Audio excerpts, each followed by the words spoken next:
பிரியமானவர்களே, ஆண்டவரும் உலக இரட்சகருமாகிய இயேசு கிறிஸ்துவின் நாமத்தினாலே இருதயத்தின் ஆழத்திலிருந்து உங்களுக்கு நல்வாழ்த்துக்கள்.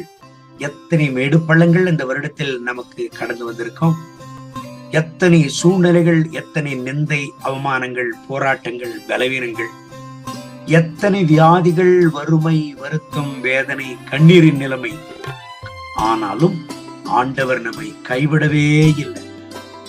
இந்த வருடம் முழுவதும் கர்த்தர் கண்ணிமை போல நம்மை பாதுகாத்து நம்மை கொண்டு வந்திருக்கிறார். நம்மோடு கூட இந்த வருடத்தில் பிரவேசித்த அநேக பேர் இந்த நாளில் அவர்கள் நம்மோடு கூட இல்லாமல் இருக்கலாம். ஆனால் கர்த்தர் கிருபையாய் நம்மை பாதுகாத்து இந்த வருஷத்தில் கடைசி நாள் வரைக்கும் நம்மை நடத்தி வந்திருக்கிறார். அழைத்த தேவன் உண்மையுள்ளவர். சங்கீதங்களின் புஸ்தகம் 146 முதலாவது வசனத்தை வாசிக்க கேட்போமா?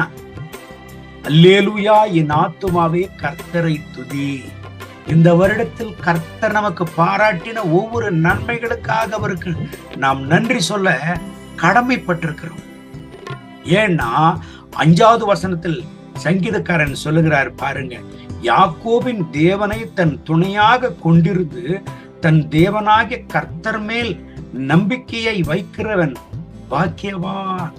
உங்கள் வாழ்க்கையில் கர்த்தரை நீங்க நம்பினபடியால்தான், கர்த்தர் மேல் விசுவாசத்தை நீங்கள் வைத்தபடியால்தான் அவர் இந்த வருடமெல்லாம் உங்களை எத்தனை மேடு பள்ளங்கள் வந்தாலும் உங்களை கைவிடாமல் அவர் காத்து நடத்தி வந்திருக்கிறார். இந்த வருஷத்துல உங்க வாழ்க்கையில என்ன நிலைமையில் நீங்கள் இருந்தாலும் சோர்ந்து போக வேண்டாம். ஆண்டவருக்கு நன்றி சொல்லுங்க. இந்த வருஷத்திற்காக நன்றி சொல்லுங்க. சந்தோஷமா அடுத்த வருஷத்திற்குள் நீங்கள் பிரவேசிங்க. உங்களோடு கூட ராஜா வருவார். உங்களுக்கு முன்பதாக கர்த்தர் போவார்.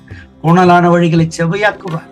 அவரை துதிக்கும் பொழுதெல்லாம் உங்களுக்கு அதிசயத்தை அவர் செய்கிறார் என்று நல்ல ஞாபகத்தில் வைத்துக் கொள்ளுங்க. இந்த வசனத்தின்படி ஆண்டவருக்கு அவருடைய நாமத்தை ஸ்தோத்திரிப்போமா? நல்ல தெய்வனே, இதோ இந்த நாளில உடைய திருப்பாதத்தில் நாங்கள் கடந்து வருகிறோம். இந்த வருடமெல்லாம் எங்களை நீங்க காப்பாற்றினதற்காக நன்றி. இன்னைக்கு உயிரோடு நாங்கள் இருக்கிறதற்கு காரணம் நீங்க மட்டும்தான். நீங்க மட்டும்தான். எங்கள் ஜெபம் எம்மாத்திரம், எங்கள் விசுவாசம் எம்மாத்திரம். ஆண்டவரே, எல்லாம் கிருபை. இந்த வருஷத்தின் இறுதிக்கு எங்களை கொண்டு வந்தீரே, உடைய பொன்னாத பாதங்களை தொட்டு நாங்கள் நன்றி சொல்லுகிறோம் சுவாமி. இந்த வருடமெல்லாம் நீர் எங்களை காத்ததற்காக நன்றி. இந்த வசனத்தை கேட்டு இந்த ஜபத்தில் இணைந்து ஜெபித்துக் கொண்டிருக்கிற என் அன்பு சகோதர சகோதரிகளுக்காக ஜெபிக்கிறேன்.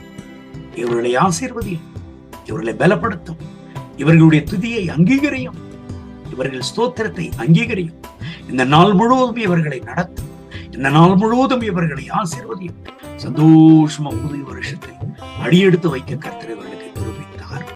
மகிமை, கனம், துதி மக்கள் இயேசுவின் நாமத்தில் கேட்கிறோம் நல்ல பிதாவே, ஆமென்.